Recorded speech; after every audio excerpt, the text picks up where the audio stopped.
Let's talk about conflicts for a minute. So, in criminal law, there are two types of conflicts you may hear of. There's a conflict of interest and a scheduling conflict. Okay, conflict of interest is not what we're talking about today.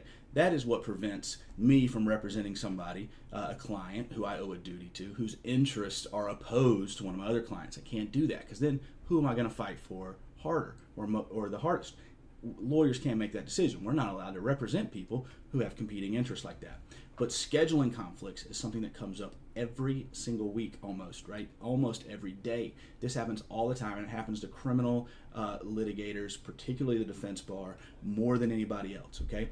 And that is, we are, as criminal lawyers, we are in court all the time, right? Almost every day, almost every week. We live in the courtroom. We are creatures of the courthouse. With that said, that means that most days we are going to be scheduled to be in one court at 9 a.m. and another court at 9 a.m. So what do? Are we supposed to pick our favorite client and go to their court date first?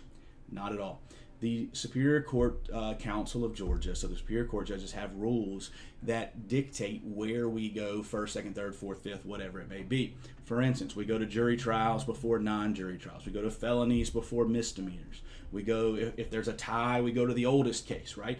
So if your lawyer tells you, hey, look, I've got a conflict, I'm not going to be there or I'm going to be late, please don't be offended. You shouldn't be. It's happened to every lawyer worth their salt.